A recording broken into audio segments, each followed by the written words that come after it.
We had a great time last week.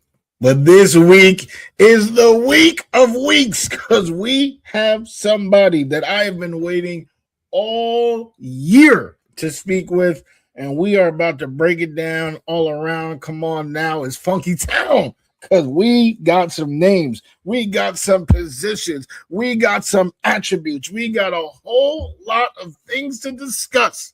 And after this conversation, I can guarantee you we will have a better idea of what's happening April 23rd when that chime is played. Come on now, let's go. It is Boy Green meets Wudi.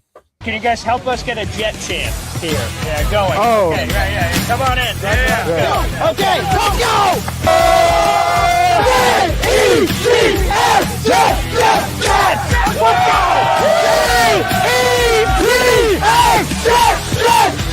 Let's go! Third Party Thursday. Chris joining us here on the program with a capital P here on the program. Jake Asman, come on down. How you doing, good sir? Wow, what an intro. I mean, the Boy Green is known for having the intro, but Wudi, that was unreal, man. Thanks for the kind words, son. We are men of many names. My favorite Austrian Jets fan right there, baby. Boy Green Meets Wudi.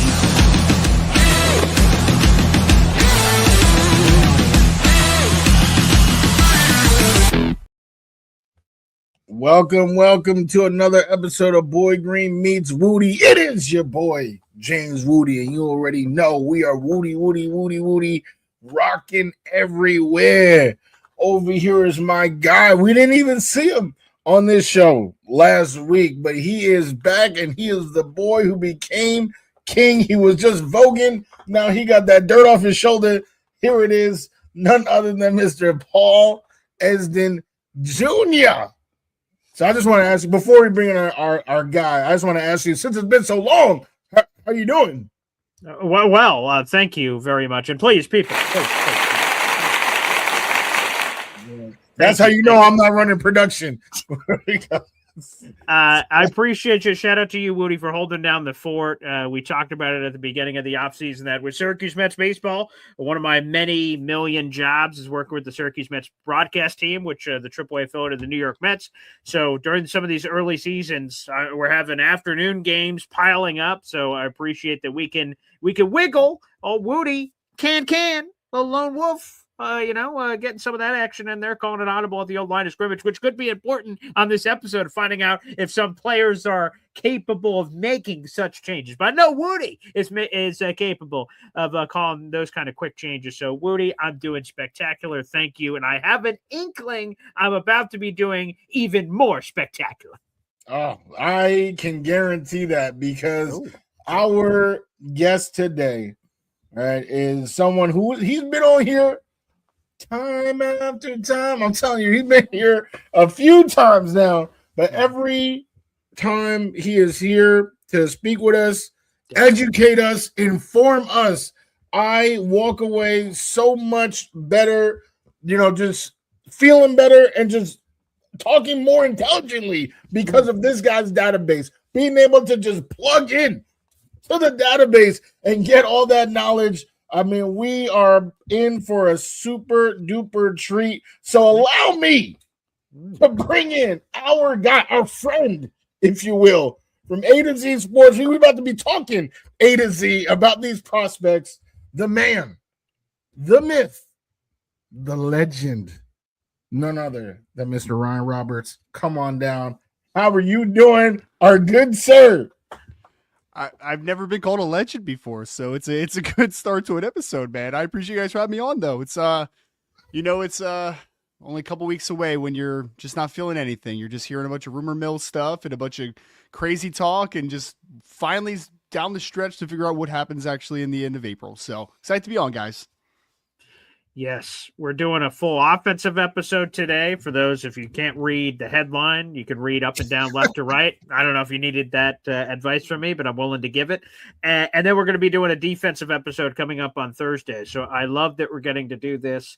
And there's just so much. It's going to be tough, Ryan, to encapsulate the entire offensive draft in like 45, 60 minutes, however long we're going to be on here, but we're going to do our damnedest to try to interrogate you and absorb as much information as possible on all of this. And there's no better place to start than, I already know Lou B is in the audience, and I know that you're a Golden Domer, Ryan Roberts. I'm a Golden Domer. We got Notre Dame representation. It's hard to see in the background with my million trinkets back here, but there it is. Some A to Z action. We got to start off with a little bit of love and Jeremiah Love. And while it would seem like that doesn't make any sense for the Jets in theory with them tagging Breece Hall, but the Jets had some secret, super duper meeting apparently with some breakfast. Must have been a hell of a breakfast with Jeremiah Love ahead of his pro day. The Jets met with him, and they've met with him apparently a few times, a few touch points during this offseason. I just need you to lay it to us straight here, Ryan Roberts, because a lot of people have been saying things about Jeremiah Love, that he's not a 3-down back, that he's not as good as some of these other top 10 running backs that are out there in the top 10 running backs of yesteryear of the draft, Bijan Robinsons, or top 15 picks of Jahmyr Gibbs, that Jeremiah Love isn't in that category. I've heard some of that noise out there in the universe. You study Notre Dame football as closely as anyone, and you've seen a lot of really talented players. How good is Jeremiah Love? He is good enough to be in the conversation of the best running back in the last 10 to 15 years that's come out in the draft. And I think that a lot of people will have the debate over him versus Bijan Robinson, him versus Saquon Barkley. Those are the two best running backs that I have personally ever evaluated is Saquon and Bijan. I love Jahmyr Gibbs as a running back. I liked Christian McCaffrey coming out of Stanford, but those were the two for me. Those were the guys. And I think people are kind of missing the simple fact because we always just want the guy to be number one, right? It's just a 1-versus-1 conversation. The fact that we're even having the conversation, there's validity to the conversation, tells you how special Jeremiah Love is. He's in that conversation. That's first and foremost. He's just so different than those guys, Saquon was, and he is still the best running back that I've ever personally evaluated. There was just no hole in Saquon Barkley. He was 225 pounds. He was incredibly quick. He was explosive. He was fast. He could catch the football. There was no hole in Saquon other than, just he's a running back. So can he durably hold up for the long stretch? That's the only question about him. When you talk about Bijan was a little bit more nuanced because he had a lot of the same things going on, but I just don't think he was quite the same athlete, even though he's a great athlete, but I don't think he's quite the same as what Saquon is. Jeremiah is a completely different player, though. He was listed at 214. I know he played between 214, 215 this past year. He weighed at 212 at the combine to run fast, which he did. He's a better pure home run hitter than those guys, but I don't think he necessarily has the power profile that either a Bijan or a Saquon has. So I just don't know if he's quite in that tier of the best running back to come out in the last 15 years, but he's top 3 or 4. You know what I mean? He's in that conversation. He's a better back than what Christian McCaffrey was coming out, in my opinion. He's a better back than what Jahmyr Gibbs was coming out of Alabama. So he is in that conversation point. If you want a running back that can hit home runs, that can catch the football, and the one most underrated aspect of his game is he's one of the better pass blocking running backs that we've seen come out in the last couple of years. He even said it at the combine when someone asked him about blocking, he's like, I dominated dudes for years. And I don't remember anybody basically beating me in pass pro. He's that type of dude. So this is the type of kid. The best way I can describe him, Paul, is I covered his recruitments. He literally committed to Notre Dame on my old podcast at my previous job. I know the Love family very, very well. The best way I can put this kid is that he ran track in the offseason. And he was a state champion in the state of Missouri, and he did it just to have fun. You know what I'm saying with that? He didn't try. He was just there to stay in shape, and he was a state champion just based upon his pure athleticism. So one of the most physically gifted dudes that you'll ever see. And I think we're talking about a tier of running back. His all-purpose upside, I think, is in that Christian McCaffrey mold. Wow. Well, Lou B, calm down, Lou B. I know. But no, I feel like that is in line with what I was thinking with Love, and Boy Green kind of hinted at, with Breece, it's is there a need for running back? And I've gone on record to say, if for some reason, because they're kind of hinting at it, is Breece about to get moved on draft night? If that happens, and then the Jets take Jeremiah Love, I'm not going to be mad. I will not be mad. Okay. Well, it's Is it? It's kind of weird though, guys, because you tell me here. I Okay. feel like I see Brees Hall do like a lot of like. I could be wrong about this, but I feel like I've seen him say a couple things on Twitter where you're just like, I don't think he wants to be in New York. Like it certainly doesn't seem that way, you know. I don't know. Well, the free. Okay, so like, by the way, if you've somehow stumbled into that, well, he's done that a few times. So yes, can confirm. But during like, here's a random example, right? So they decide to franchise tag him, so make sure you're preventing him from reaching the open market, and so the Jets are, they franchise tag him. So like he's sort of covered for now. The Jets are now going to work on free agency. They're putting Brees Hall on the back burner. We got more important things going on. We have till July 15th if we want to work out a long-term deal with Brees. So tag, you're it. Now move. Now we're going to go work on other stuff. And in free agency, the Jets are spending all this money on all these different players. More quantity than quality. They weren't signing a Tyler Linderbaum or anything, but they're signing a lot of different guys to all these deals in free agency. And Brees Hall tweets out like, oh, boy, they're getting a lot of money in the conference, it appears. And Jet fans are like, dude, come on. And so there was a little bit of some hints, flags. I don't know. I'll just say this, okay? I'm now 32. I'm going to be 33 in like less than 3 weeks. So like, I don't think I was in the era, and I certainly wasn't playing at the NFL level where I could just spew out my thoughts on social media, and I know a lot of people would interact with it. So I don't know what I would be to put myself in Brees Hall's shoes, who's 24. Like, it's hard for me to put myself because I don't know. But from where I'm at and not being in his shoes, I'm like, dude, come on, man. What are we doing? So he has done that a few times. Yes. Yeah. I mean, I definitely understand his sentiment 100%. Like I like where he's coming at, and that specific tweet. Yeah, I mean, I'm trying to get paid, and you out here giving Kingsley and Igbare 10 mil, and I'm trying to get 10. Come on now. Well, what is that going to do, though, Woody? Like, is that tweet and the Darren Mooch is like, oh my God.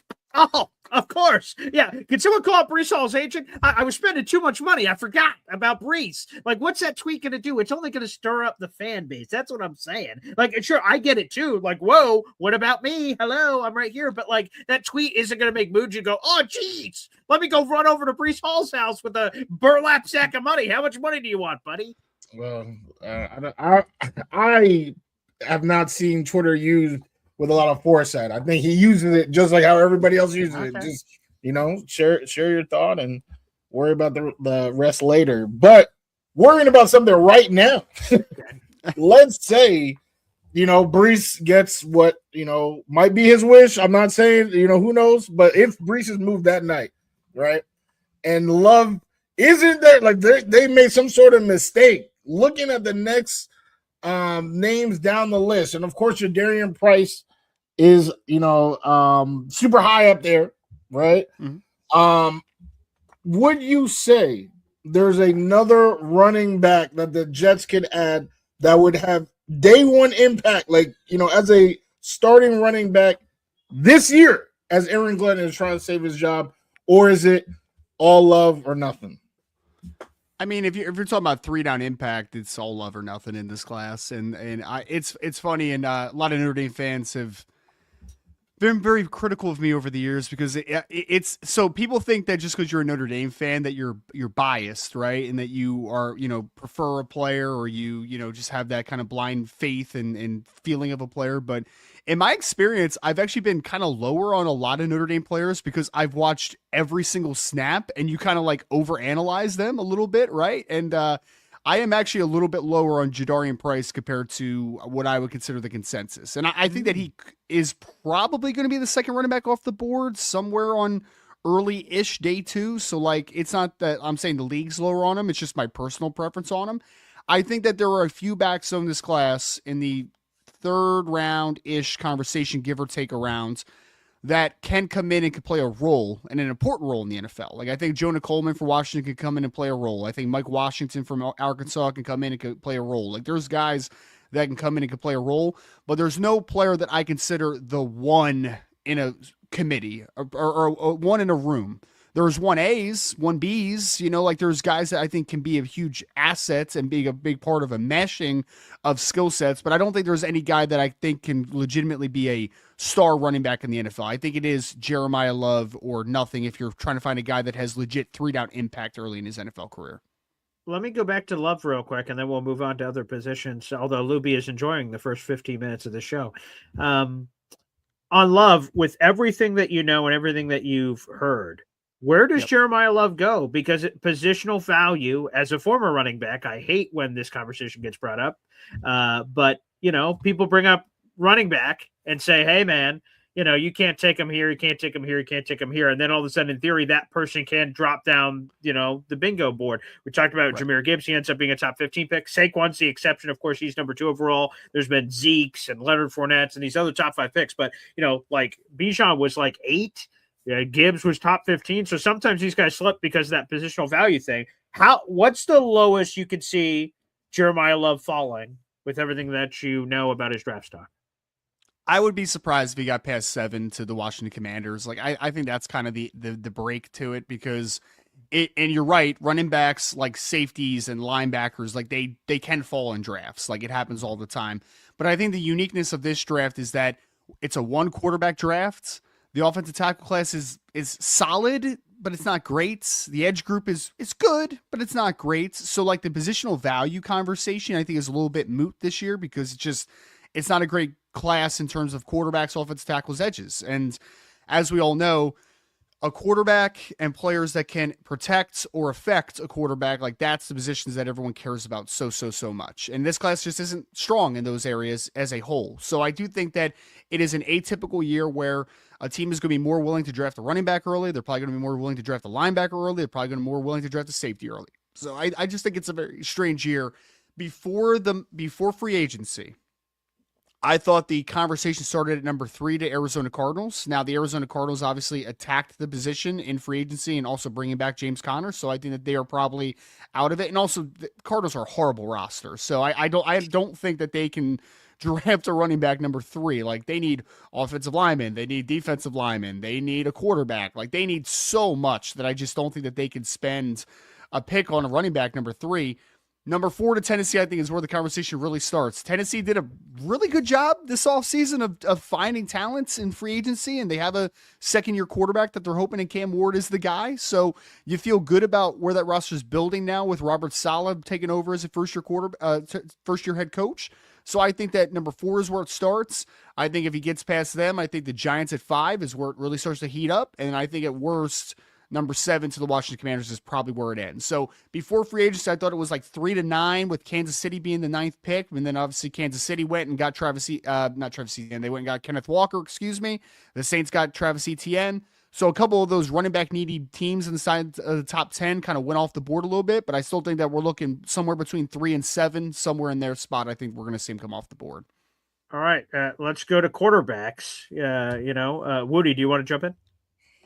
Oh damn! Well, I was about to talk receiver. Okay. Then let's go receiver. We'll keep burying the quarterback lead, please. You don't need to talk about quarterbacks in this class, man. You don't need to talk about them. I'm telling you. Like you said, 1 quarterback draft. I'm like, all right, let's see. Some of those other positions that might be drafted early, like what you just said. Now they might reach for a safety, running back. There's a lot of wide receivers out here, and we got to figure out who is falling to the Jets. Like, because right now, you ask an average Jets fan, and it's Garrett Wilson and the Pips. Talking about. So we need to ask somebody else in that room. So just off the bat, I'm curious to know, because everyone is different, and I put your opinion in the highest esteem. So I need to know your thought on Tate, Tyson, and Lemon. Is that the top 3? Did I just put them in order? And I'll say it again because I might have said it quick. Carnell Tate, Jordan Tyson, Mekhi Lemon. Is that the top 3 one? And is that in the order you have them to, in terms of ceiling and all that type of stuff? It's the order that I have them graded. Yes, it actually is exactly that. It is Tate, it is Tyson, it is Lemon. Like, those are the 3 back to back for me in my grading. The interesting part of like me predicting how it falls into place is that 2 of those 3 players is dealing with a pretty sizable concern. And obviously Jordan Tyson missed 18 football games in his career, right? So like the durability question marks, even though the medicals checked out at the combine, are still troubling, right? It's like medicals look good, cool. Like you're not worried about the long term, except the fact that he's missed 18 games in 4 years. Like that still is a fact. So you can't get around that, right? So durability is a major question mark. Mekhi Lemon's a question mark in the sense of it's hard to invest a top 10 pick in a guy that is a size speed outlier. Like he's not what it looks like, right? Like you're not trying to find 5'11", 190 pounds that runs 4.5 something. Like that's not the prototype. You know what I mean? Like, so he is a little bit of that size, weight, speed outlier. I love Mekhi Lemon. I think he's a dog, but it is a certain of when you're investing high draft capital as an NFL team, you're investing millions of dollars in a player. And when history tells you that player doesn't usually go top 10, it's a little bit troubling to take a player like that near the top 10. And I understand that. It's the same thing with like the Ruben Bain conversation of the arm length. It's like historically, we haven't seen a player like that. So it's hard to invest a lot of money in something that we just don't have any proof of concept, right? So that's where we are. But like, I still think that's probably how it shakes out. I think that Cardinal Tate is the only one that I would predict today goes in the top 10. And I think in the teens is where we kind of get the other two guys most likely come off the board. But the one guy that could throw a wrench in it is Omar Cooper Jr. out of Indiana. Like the NFL loves that kid, like loves that dude. If he ended up being the third wide receiver off the board and Mekhi Lemon fell to like in the 20s, I wouldn't be shocked about it. I wouldn't be. I still think that it's probably chalky with the top three going, but Omar Cooper Jr. out of Indiana is the guy that I think can change that formula to how the board kind of falls. So Ryan, you answered it a little bit there. The betting favorites for the Jets, who have 4 picks inside the top 44, that's 2, 16, 33, and 44 respectively, is at 16. Most people have sort of resigned to the fact, well, that's going to be a wide receiver. Just write in whichever one that is. Is it one of the big three that Woody just mentioned? Is it Omar Cooper Jr., who's been a little bit more popular, rising up the board in that conversation? There's another tier level of the Casey Concepciones and Denzel Bostons and people of that magnitude that are in there. How does it sort of tier for you? So again, you mentioned you wouldn't be surprised if Omar Cooper crashes the party and maybe Mekhi Lemon's the one that slips. But how big is that gap from that perceived top 3 that everyone says versus Omar Cooper, Denzel Boston, Casey Concepcion?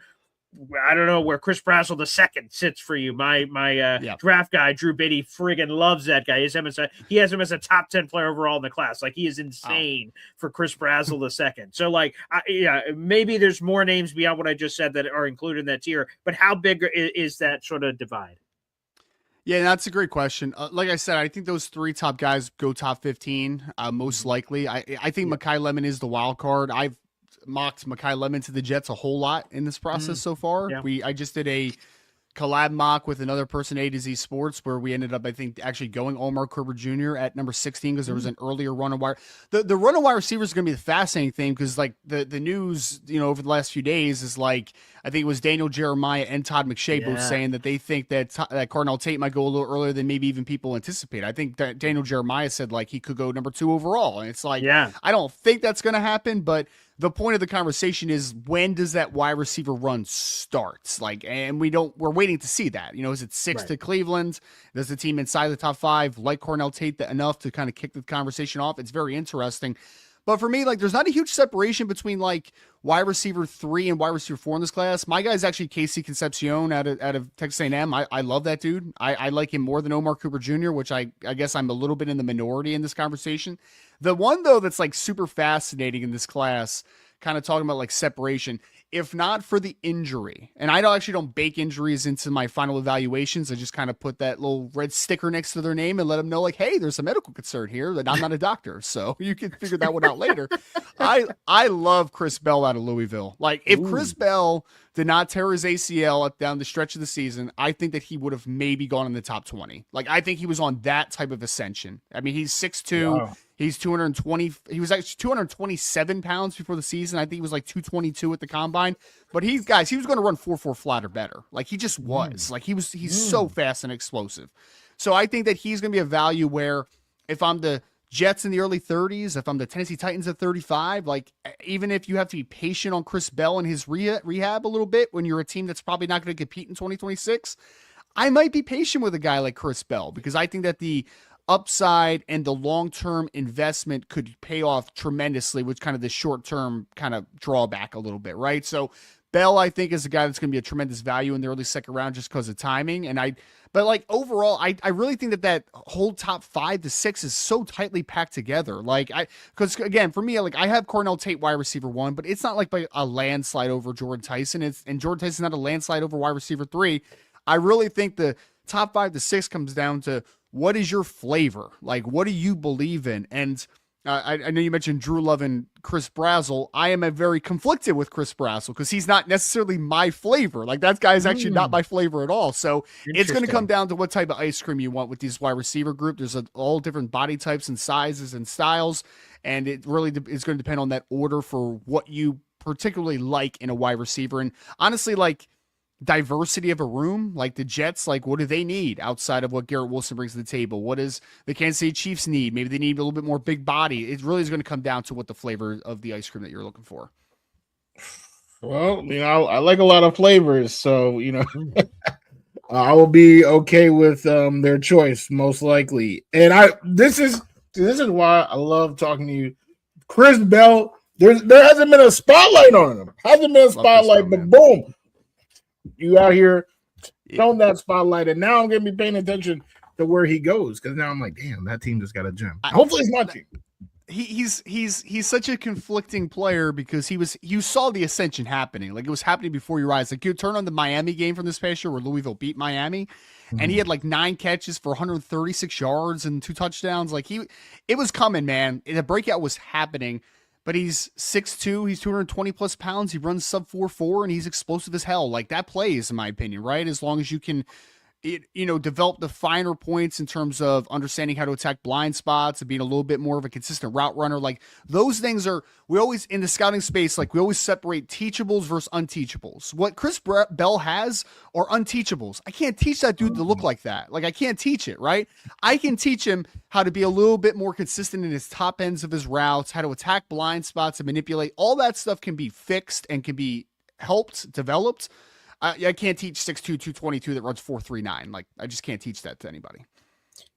Here's another part of the conversation. Jet fans have been talking about this a lot, so why not get expert Ryan Roberts to chime in here? It's okay. Again, there's this perception there's a top 3 wide receivers.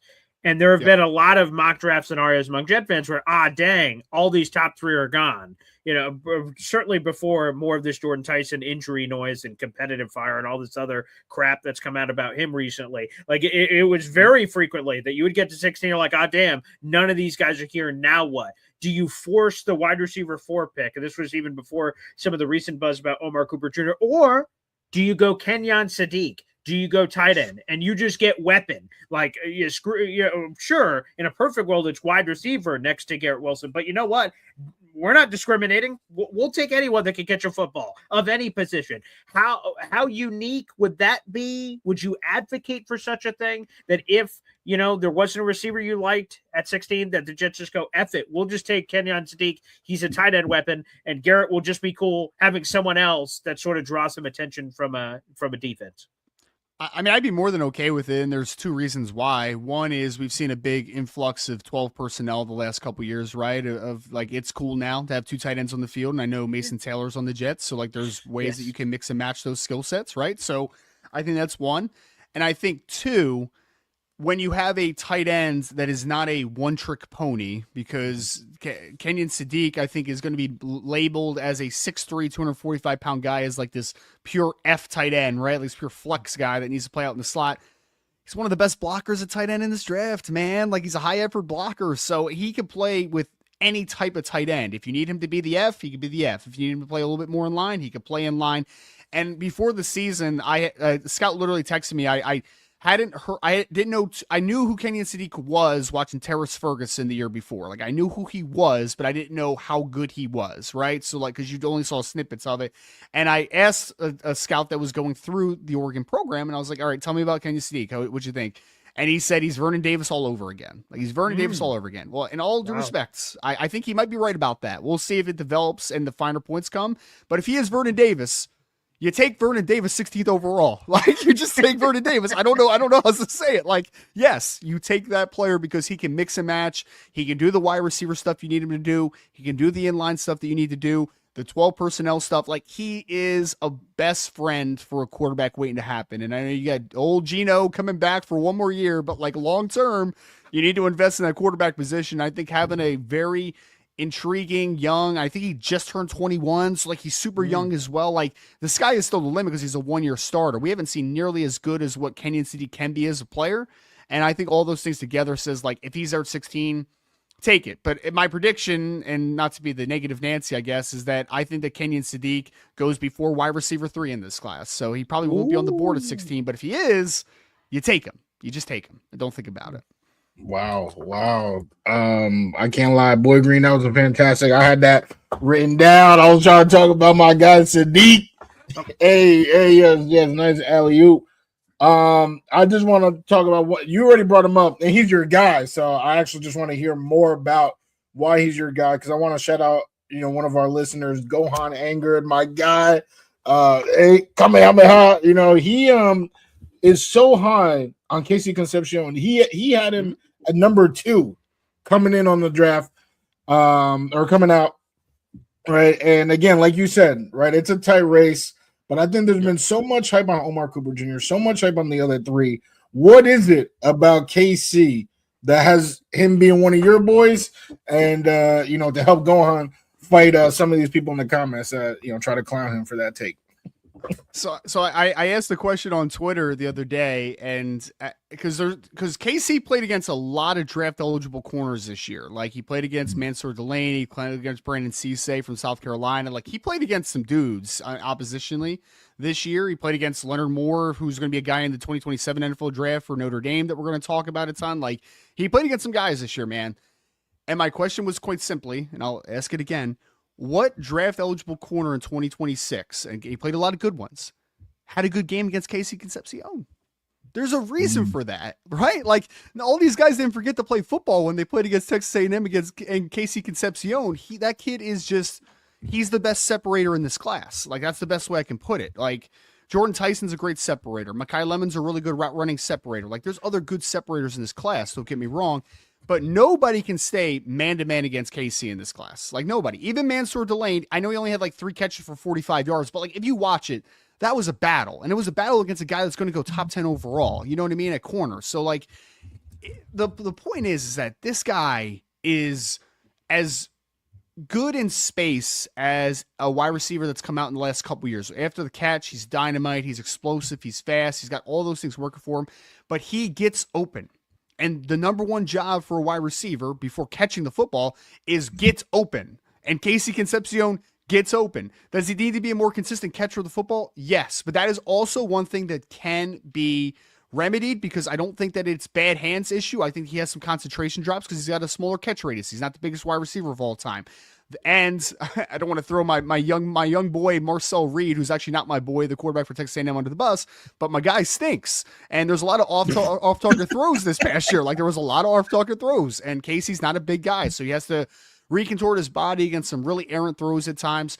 All that is to say is, again, I'll ask the question, what draft-eligible cornerback this year, and there was a lot of good ones, had a good game against Casey Concepcion? There is a reason for that. The guy is going to get open in the NFL. He's going to win after the catch. And for a team that can afford to have maybe a bigger body guy, a part of their room, and then have KC be that kind of movement piece who can play Z, who could play slot, could win after the catch, I just think the kid's just going to be dynamite in the NFL. Like, he is Jalen Waddle lights, like similar style, similar type of player. Probably not quite as good as Jalen was coming out, which is why we're talking about a guy that's probably going to go like 15 to 25 rather than a guy that's going to go top 10 like Jalen Waddle did. But that is to say, that is the style of player you're getting. You're getting that guy that is going to be dynamite after the catch and in space. Yeah, I want to do a quick follow-up on Casey, and I'm glad you brought it up from the hands perspective. I just heard a draft analyst say this earlier this year, and I just laughed because, like, I don't know. They said, boy, if Casey Concepcion could catch, he'd be the number 1 receiver in this draft. And then when I heard that, I was like, if I was a billionaire, I'd be a billionaire. Like if I had the money, I would be the thing. So like, so you believe that the drop issues that are well documented for Casey Concepcion are, again, is a correctable issue. It's not just a guy that just has shitty hands. Like there's more to it. Just to expand on that a little more. I'm a big context guy, right? And that's why I don't like do the blind faith with stats and data perspective. Like I'm a film-based guy that uses data to his advantage in the end. Like that's kind of how I verify things. When you look at just the raw drop percentage stuff, you're going to look at Casey and be like, he struggles to catch the football consistently. But when you go back and watch the film, in my opinion, there is much difference between a guy that clearly has bad hands or has bad ability to track the football and doesn't understand how to contort his body, get his body in position. And then there's other guys that are forced into bad situations or have a concentration or drop or two at times. Like we've seen that in the past, even guys that have really good hands.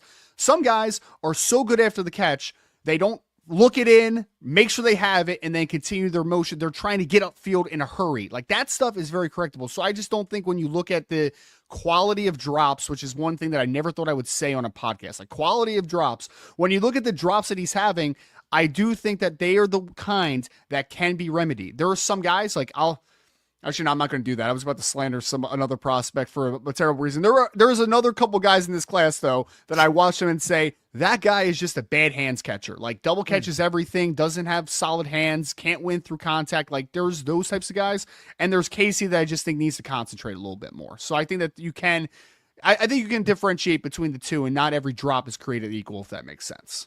Sure. Agree. I hear that. And very respectful of you. Look at that. Those two prospects there saved from the roast. But I think it's time to start roasting. Because boy Green, he brought it up. He said he wanted to talk about QB. All right, QB or not QB. Here it is.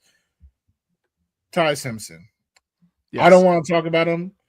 I hate him, but wait, let's give a little bit of love here, Wudi, because Dan Orlovsky and Ryan Roberts have something in common. They both agreed that this is a one quarterback race. Ty Simpson, he's the guy. That's I'm sure they agree wholeheartedly. Yes. I'm not quite on the same. Who else said? Somebody else. So it's so weird. These takes come in like bunches. It's not just one person that says these things. It comes in like Todd two McShay or threes. Also came out and said because the big thing was the tape. He said, well, if you look at the tape, like that is better in this pocket, right? So yes. I talked a little bit earlier about, wanting history to kind of back up your evaluation, and it doesn't make or break an evaluation necessarily. There are outliers in both directions, but a 15-game starter at the quarterback position who is already 23 plus years old that also struggled to stay healthy because he's a smaller quarterback and doesn't have a big frame. That's just a hard sell for me in the first round, man. And like that is to say, if you ask me today, Ryan, do you think that Ty Simpson has a chance to go in the first round? My answer would be yes. I think he has a chance to go in the first round because people do stupid things in the NFL all the time. Like we've seen Kenny Pickett go in the first round. We've seen other guys go in the first round that you're just like, that is insane that guy was valued that heavy. But they saw like 6 or 7 games. I didn't mean to do the 6-7 thing on the podcast. I apologize. The six or 7 games in the middle of the season where Ty was good. Admittedly, like he was good. He played good ball and he looked like a first rounder for sure. But the point is that sample size of quarterbacks with 15 or less starts, you don't want to be on that list. Like you just don't want to be on it. That is a bad list to be on first and foremost. And then again, a guy that has that small of a frame that has already dealt with injury despite not playing a ton of football. I struggle with that. Am I okay with him being a dart throw on day 2? For sure. Because people don't remember day through dart throws at quarterback. Like, it happens all the time. It's like, Tennessee a couple years ago drafted Will Levis in the second round, and 2 years they're away from him because like it doesn't matter. It's a day 2 dart throw at a quarterback. That's fine. But I would not spend first round capital on a quarterback that size. I just and that experience and that developmental track. Like, I think that is a very dishonest decision to make as an NFL general manager. And I think that if you talk yourself into taking Ty in the top 32, you are a general manager that's putting yourself firmly on a seat that you don't want to be sitting on, is kind of the best way I would put it. I just, all cards on the table. This interview dropped earlier today. I did an interview with Mitch Dolan. He is the new Oregon State offensive coordinator and quarterbacks coach. The last 2 years, he was in the Alabama quarterback room with Ty Simpson. And I did an interview with him the night before. I sort of set it up because I'm like, you know what? Let me hear more about the Ty Simpson thing. Like, what's the pitch on their side for Ty Simpson with all the criticisms that are out there? So it was an interesting conversation to hear. When I threw a couple of, hey, this is what people criticize Ty Simpson for. Your thoughts are what? Your response is what? Mm-hmm. And so he gave some interesting answers for what that process is going to be. But Wudi, before we go on to other quarterbacks, do you have anything else on Ty Simpson you wanted to get to? No, that was well said. Are you about to say some of those answers? I was actually piqued my interest. Watch the interview, suckers. Yeah, so that's it. Feel free. That is available. YouTube.com/BoyGreen25. You can. By the way, shout out to him. He sat with me for 30 minutes while he was still at the office at Oregon State. So big salute to Coach for taking the time. And I will tell you, and I told the coaches, I can't remember if it was on air or off air, but I said, a lot of people say kick rocks. So like he's at a new place. Technically, he doesn't have to talk about any Alabama stuff. Yeah, I'm an Oregon State guy, and all I care about is Oregon State. So I told him before the interview, I really appreciated it because I reached out to here's breaking fourth wall here. I reached out to Alabama to say, hey, I wanted to talk to their assistant coach. They said, yeah, we don't let our assistant coaches talk to outside media. And I went, outside of our normal press conferences, I went, oh, okay. And they could have just told me, like, yeah, get lost, pal. But I said, hey, we don't do that here, but our two coaches that were just here forever, or during the Ty Simpson run, he just went to Oregon State and he went to Michigan State. I would highly recommend going to them, and I'm not going to make any promises. Go see what happens. I said, okay.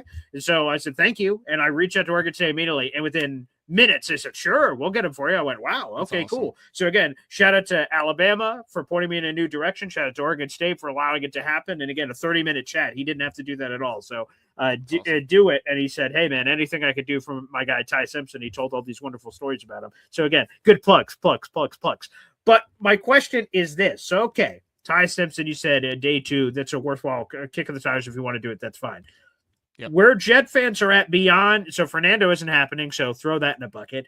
Ty Simpson maybe is happening in a world, but if you put those two aside, then it looks like, this is, you're the draft expert. We're just, dumb fans over here, overarching, having takes about it.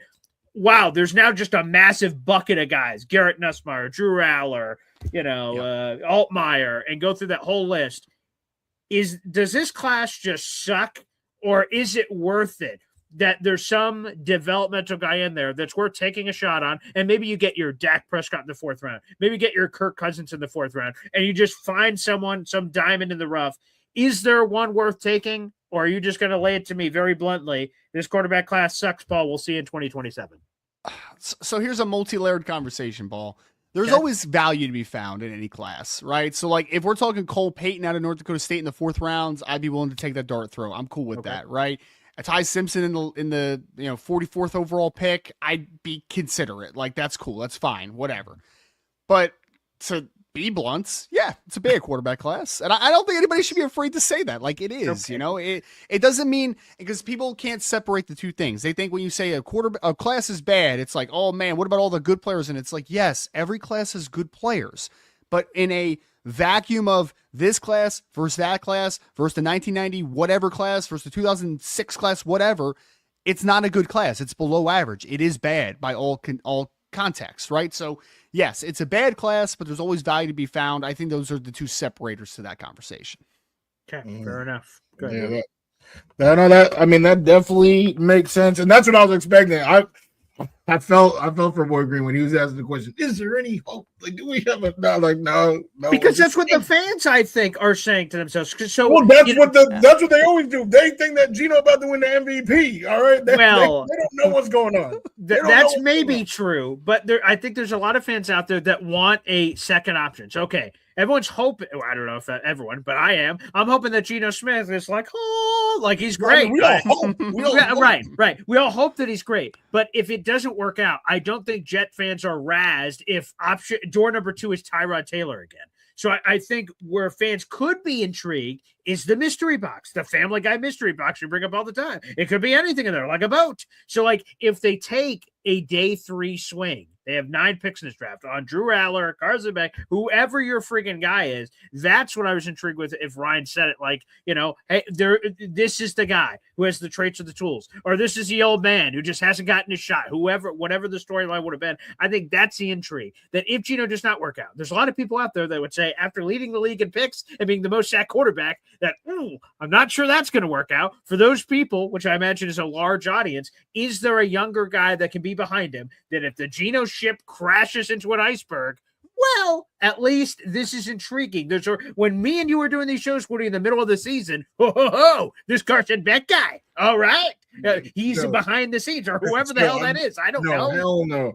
Hell no. First of all, let me answer that question real quick. Okay. Right. Arch Manning. All right, like the guy in the 2027. All right. Yeah. That's the answer to that question. Is there any? Okay. Yeah, that's the answer. But unfortunately, Woody, though, I would say is that I think Geno Smith might die twice in New York to find the eventual horizon for the New York Jets fans. I don't know. Yeah, he might die twice. I mean, if that's a promised land Aaron Glenn was talking about, then sign me up. Come on now. That's crazy. Come on now. But no, I do have two specific names. Shout out to our guy Dom C. Right, he got the spreadsheet of all the different prospect visits and all that type of stuff.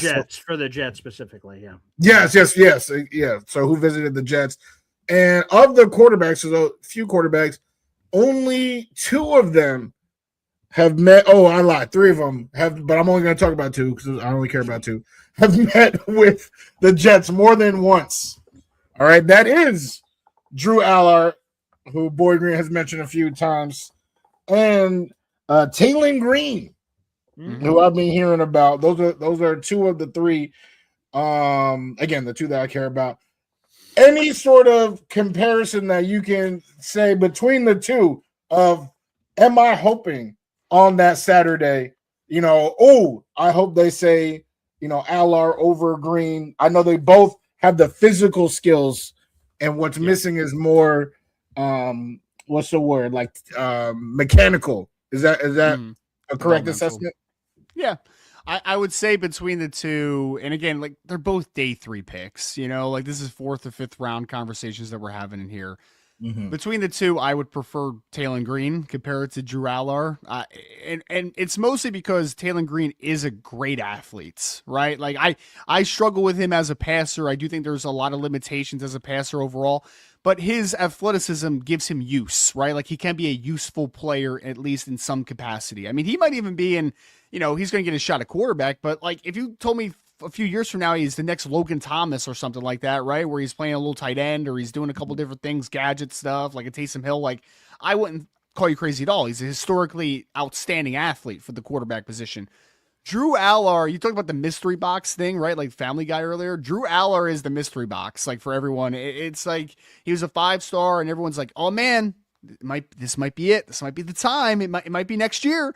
He is the quintessential next year guy. Like, oh, maybe next year it'll finally click. And at some point, like after, and I know he got hurt this year, so he played like half the season, but like after 3 years as a starter, it's like, man, at some point, I know what you are. Like at some point, if you quack like a duck and you look like a duck, like you're a duck. Like you are Drew Aller. That's what you are, And the problem with Drew Aller is he's got a big arm, he's strong, but he's inaccurate. His mechanics are funky as hell. He's makes some bozo decisions. Like I just think that we know what Drew Aller is at this point. And I would just be, and at what he is, I think currently status, I don't think that he is a playable NFL quarterback right now. Like, I just don't think he is. And I don't know what his exact developmental upside is. So I'd rather roll the dice on a guy like a Taylor Green, because I think at least he has a get out of jail free card, and that is his athleticism. If Drew Aller doesn't become a better processor and better mechanically, then he's unplayable. Like, he is not playable at all. But, Taylor Green could still, I mean, if you guys remember like Terrell Pryor when he was playing quarterback before he moved to wide receiver early in his career, like he could still do something on a football field because it's like he has a get out of jail free card. Drew Aller doesn't have a get out of jail free card. Like, he is his own jail card. Like he just can't get out of his own head. He's so inconsistent. Like, I don't know, man. I just have never gotten there with Drew Aller. I just haven't gotten there with him. Which, by the way, let me give a quick shout out to former Jets legend Terrell Pryor, who played. I don't know how many people have that in the closet, but shout out to one and only Terrell Pryor, who had a nice little run there at the Jets. So big ups to Terrell. I want to ask you, and I know we're running out of time here, Ryan. So get a couple more prospects in with you.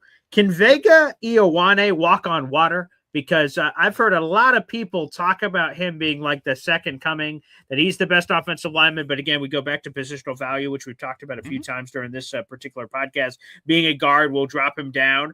But that combination of, conversation is that he could really be on the board for the Jets at 16. And the Jets have invested more premium picks in the offensive line than any team in football since 2020. So they've invested a lot. Yeah. So would they do it again? But if he's the best player, maybe the Jets are like, well, F it. We'll take whatever the best player is. And if that happens to be Vega, so be it. So does Vega live up to the hype is really the root of this question. A lot of people say he's going to be this spectacular all-pro Pro Bowler instantly. And why would you turn something like that down? So I think the big thing about Vega is that he brings a floor to the table where if there is such a thing as a can't-miss prospect, it's probably him in this class in terms of like, at worst, he's a solid starter, right? Like at his absolute worst. I don't see him being a below average starter. I don't see him being a bust. Like I don't see any of those realities in his bag. Like I think that he is going to be at least a solid starter. And I do think that there is Pro Bowl upside because one thing of like positionally, we fall in love with the ceiling conversations, but in the interior offensive line, I'm much more worried about the floor. Like if you're consistent with the floor, you create your own ceiling when you're on the interior offensive line. Like that's kind of how I feel about it. So Vega, I think would be very worth the 16th pick in this class, especially. I do think that he's one of the more consistent interior offensive linemen that we have seen come out in the last several years. And the big thing, like, there's different ways to invest in the future for whoever the quarterback is long-term. It is, obviously you want to create a stable up front. You want to create a talented group of pass catchers and skill position players around the offense. And it's a pretty interesting, proposition for a 2027 quarterback, like whether it's Arch Manning or Dante Moore or whoever it ends up being, whatever, you could say, hey man, we got 2 first-round offensive tackles. We have a first-round interior offensive lineman. We have a second-round interior offensive lineman. Like, we got a lot of guys that are ready to protect you, right? And I think that is a really good proposition potentially at 16. So while it won't be exciting to some because we want the fast new toy, we want the shiny new toys, right? Vega Ioane, I can't even say his name right now. Vega from Penn State. I can't even say his name right now. Ione, whatever. He would present a floor for a young quarterback and a young offense to be able to grow on that I think is a very important thing and an important foundation to be built. I like it. And honestly, for me, the game is won and lost in the trenches. So while, like you said, it is boring, that's how it felt last year. I wanted Tyler Warren like nobody's business, but they said, Armand Mambu. I said, okay, all right. And, he's playing well, so I can't be mad. My question, it's actually in that same exact vein. I feel like a popular name that I see in the mock drafts when Vega is not taken is Emmanuel Pregnon from where's he from? Oregon. Yes. So I just want to know how big of a drop. I'm seeing him 44. I've seen him 33. If that was the choice, right? They do whatever they do at 2-16, and then that's how they address the interior. How low did that floor just drop? Not crazy. I think your ceiling dropped a little bit. I think Vega's got a higher ceiling than what Emmanuel Pregnon is, and he started his career at Wyoming, and then he ended up last 2 years at USC. So but he's your quintessential big physical interior offensive lineman that isn't the most dynamic athlete of all time. He's not a great mover from lateral perspective, but his linear explosiveness is good, and he's really strong when he gets inside of you, which is a lot in his style of game. So I think in the early second rounds, Emmanuel Pregnon, I'm solid with. It's one of those positions where he's probably just going to be a very solid to good guard for the foreseeable future. I don't think he's a Pro Bowler inside, but I think that he's a guy that could just come in and just be a good player, which is again, at early second round, like you want your guys to just come in and be good. You're not worried about the ceilings as much at that point. And I think that his floor is what kind of really attracts to a guy like a Pregnon. Ryan, last one for me here, and then we'll put a bow on this puppy. Jet fans are gung-ho about trying to upgrade center. Last year, the Jets were the only team in the NFL that started the same five all season long. So that was an accomplishment for an NFL thing, and also a Jets franchise thing. They had not accomplished that feat since 2012. And so Josh Myers was good enough, I guess, to accomplish that feat, but a lot of people think the Jets can upgrade there. What the hell does the center class look like? Because, as I go through these mock draft simulations, I don't see centers going very high. And it seems like as I sort of assess, I look at the Mel Kipers, the Daniel Jeremiahs, and all these guys, and I love looking at their positional rankings. Who do they believe is the top this or the top this or the top this? And I've seen like 5 or 6 different answers at center. I've seen a lot of people have variations over it. Have you sort of sensed that same thing? What is the center conversation in the draft, and where's like the top one going to go? Is this a day 3 sort of thing? So, yeah, I mean, it is all over the place. I know there's some people that love the guy from Kansas State. I know there's some people that love Connor Lew from Auburn. There's some people that like the Keelan Rutledge kid out of Georgia Tech, who's a guard that's transitioning a little bit to center. Like, it is Trey Zune from Texas A&M is a guy that has some fans. Like, there's guys all over the place. I'm a Connor Lew guy because I am banking on the film before the injury this past season. So if he gets back to his 2024 film, because he's one of the younger guys in the class too. So he's a really young guy that has a lot of upside, I think, if he's able to get back to his previous form. But what's funny, Paul, you mentioned, I was actually talking to my buddy over at A to Z, Easton Freeze, who covers the Titans. My guy. And I love Easton, man. And he was talking to me about this, and I thought it was an interesting point. He's talking about like, in the 3rd, 4th round, we're getting all these centers that we just kind of think are guys that can be playable early, right? They can come in and compete and maybe start at some point in their first year or two. And he's like, why are they going this late if they're playable that early in their NFL careers? Like, are we undervaluing how high some of these guys are going to go? And my answer was, I think you're right. Like, I think we are going to undervalue a couple of these guys because it's in this league that needs more good offensive linemen. Are we going to pass on guys that could potentially be starting offensive linemen until pick 101 or whatever it is, or pick 120? Like, are we going to do that? Because I feel like every mock draft we see is like Logan Jones from Iowa going at like 105 in the early, 4th round conversation. I do think that offensive linemen might actually go higher in some capacities than we think, maybe earlier on day 2, but there's no center in this class that I think is going to go on day 1. I don't see that, obviously. But I do think in like the mid to late 2nd round, we could start getting a little bit of a run on guys where we're like, okay, more guys are kind of going. They're starting to go because, again, like finding offensive linemen that are playable early in their NFL careers is still a very valuable commodity to have. So it is all over the place when it comes to center. There's even some guys, again, that have – there's some people that think Spencer Fano from Utah is a center in the NFL. Like, so there's mixed opinions of like centers in the NFL coming into the class in 2026. But I do think there's value to be found as always. And I actually think that the mid-round projection of centers is actually a pretty good class overall. Wow. Well, hopefully the Jets get involved. Don't have a 3rd round pick. So hopefully they don't start, flying off the shelves too early. Hey man, trade back from 44, get some more value, and you figure it out. So hey, yes, that doesn't sound bad at all. And also, what's not bad at all was this episode. God damn, we had a great episode. Come on now, Ryan Roberts breaking down offensive prospects, every relevant position, even some irrelevant ones. We broke it down. And I think the best part about it is that we're not even done yet. We're not done. All right. This isn't goodbye. This is merely see you later, because on Thursday we're going to be talking about defense. Defense. You know what I'm saying? We're going to be talking about defense. We talked about offense today. Appreciate your time immensely. Cannot say it enough. And then Thursday, we're going to be talking about Ruben Bain Jr. Those little arms, you think darkness is your ally. We're going to be talking about Ruben Bain. We're going to be talking about all those guys. But definitely, thank you. And, just tell us what you got going on right now, right? This is draft season, busy season for an incredible man like you. What do you got going on? What's in the cooker?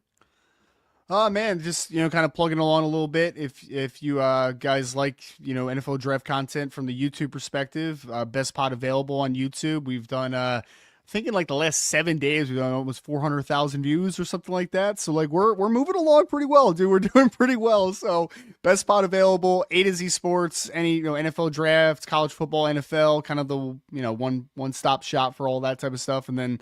At Rise and Draft, I'm doing mock drafts. I'm doing. I'll have finals. I've Scotty reports already out there. I'll have final position rankings, a big board at some points. We're just kind of trending towards the day, man. It's almost here. Absolutely love it. Okay, yeah, man. It's been a good month, man. It's been a good month so far. So we'll keep it moving.